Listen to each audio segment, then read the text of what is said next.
বৈষম্য বিরোধী ছাত্র আন্দোলনের চট্টগ্রাম মহানগর কমিটির মুখপাত্র ফাতেমা খানম লিজা ও মহানগর সংগঠক শাহরিয়ার শিকদারকে সংগঠন থেকে বহিষ্কার করা হয়েছে।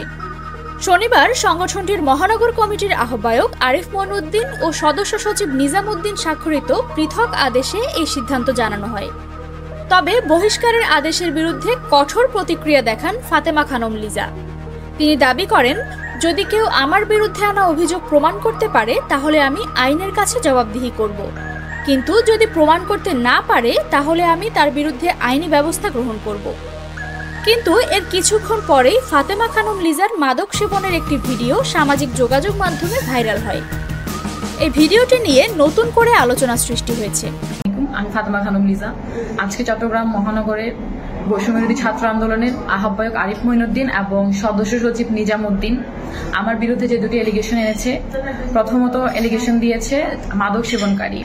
আমি আলটিমেটাম দিচ্ছি, তারা যদি আগামী 2 ঘন্টার মধ্যে আমার মাদক সেবনের যদি কোনো প্রমাণস্বরূপ প্রুফ করতে না পারে তাহলে আমি তাদের বিরুদ্ধে আইনি ব্যবস্থা নিব।